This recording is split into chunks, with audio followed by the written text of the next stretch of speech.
If we are ever going to get back to the old America, that's got to be the Democrats' part of the bargain. Stop coming up with radically new and often terrible ideas, and then in the next breath insist there be no debate about any of it.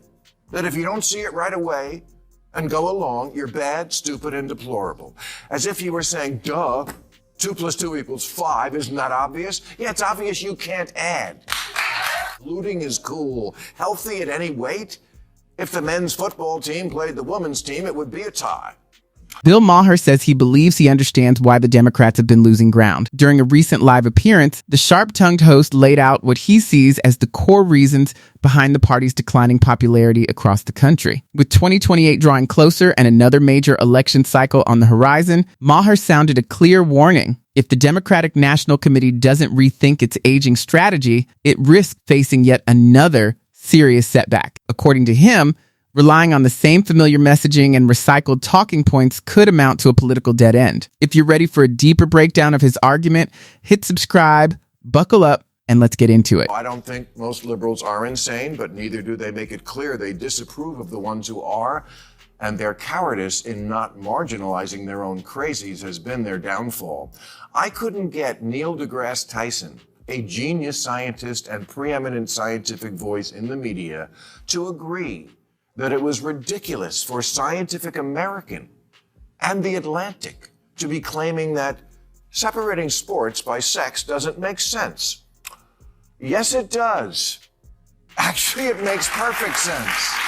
And it's obvious that it does. When laying out what he sees as the Democrats' missteps, Bill Maher doesn't soften his words. In his view, the problem goes beyond simple messaging errors. He argues that promoting ideas many voters perceive as clashing with basic science or everyday logic can push the party into risky territory. According to Maher, when leaders embrace positions that feel overly ideological or disconnected from common sense, they risk alienating the crucial middle ground that often decides elections. He also points out how surprising it can be when respected scientific voices like Neil deGrasse Tyson become entangled in debates where hard data and political commentary blur together. When that line fades, Maher suggests everyday citizens may grow confused and begin to question the credibility of experts altogether. His central message is straightforward. If a political party focuses more on niche cultural battles than on practical concerns affecting families' finances and daily lives, it shouldn't be shocked when enthusiasm fades and electoral momentum slows. And there's a lot of stuff like that on the left. And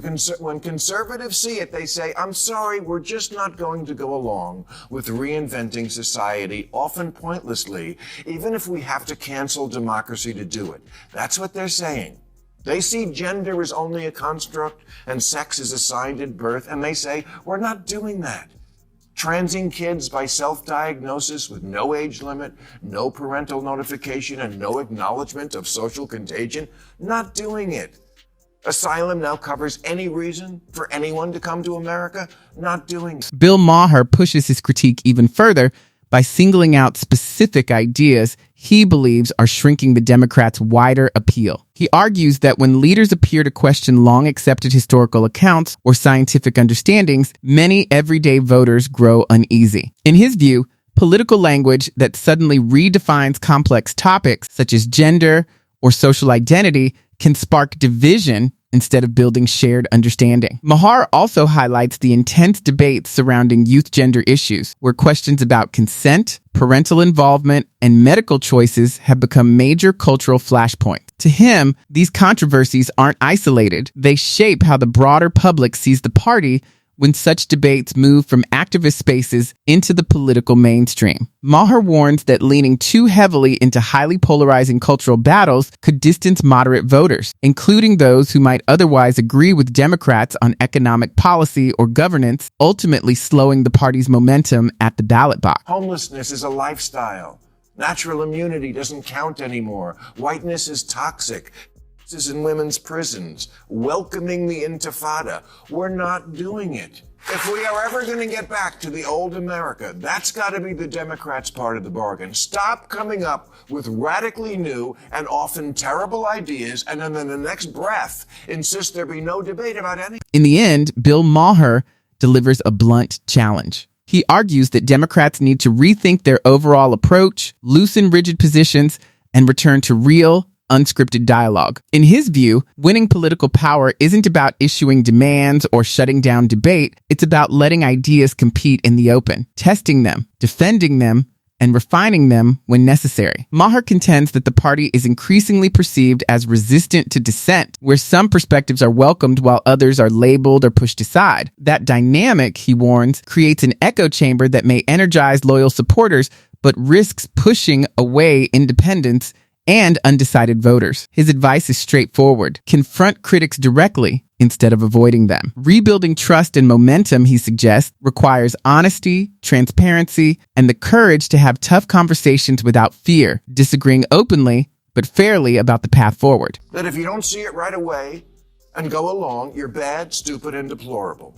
As if you were saying, duh, 2 + 2 = 5. Isn't that obvious? Yeah, it's obvious you can't add. You can't just say math is racist, looting is cool, healthy at any weight. If the men's football team played the women's team, it would be a tie. You can't just say. Bill Maher, along with other longtime liberals, has voiced concern about what he sees as increasingly aggressive political language on the left. What troubles him most, he says, is the growing sense that certain ideas are no longer open for debate and must simply be accepted without question. In his view, democracy depends on open exchange, and when disagreement is treated as a moral flaw instead of a starting point for conversation, that essential freedom begins to erode. Critics argue this climate can create fear of social backlash or public shaming just for expressing a different opinion. The result, they say, is pressure to conform rather than space to think independently. Maher's central point is clear. Lasting political support comes from persuasion, not force. When only one narrative dominates and discussion fades, many voters feel pushed aside instead of heard, and that feeling can carry serious consequences when ballots are cast.